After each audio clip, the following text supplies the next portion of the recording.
आज अमरावतीमध्ये चौरसिया गिट्टी माफिया या खदानीवर जिलिटिनच्या काळ्या या ठिकाणी भेटलेल्या आहे, ज्या ठिकाणी 25-30 फूट खोल करून जिलिटिनच्या कांड्या त्या ठिकाणी टाकल्या जातात आणि त्याचं ब्लास्टिंग केलं जाते।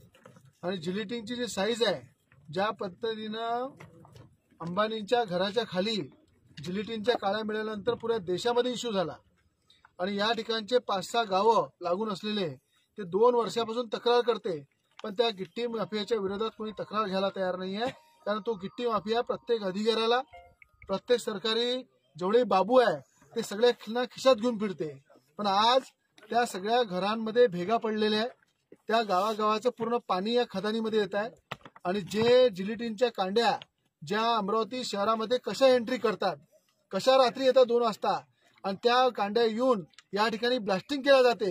म्हणजे पोलिसांना सुद्धा खिशात घेऊन हा जर चौरसिया फिरत असेल, गिट्टी माफिया फिरत असेल, तर मला असं वाटते अंबानीच्या घराच्या खाली जिलिटिन काळा मिटल्यानंतर पूर्ण देशामध्ये चर्चा होते आणि ह्या गरीब गावामध्ये जेव्हा जिलिटिनचा वापर करून खदान मालक ब्लास्टिंग करतात तर त्या गरिबांकडे कोणी लक्ष द्यायला तयार नाहीये।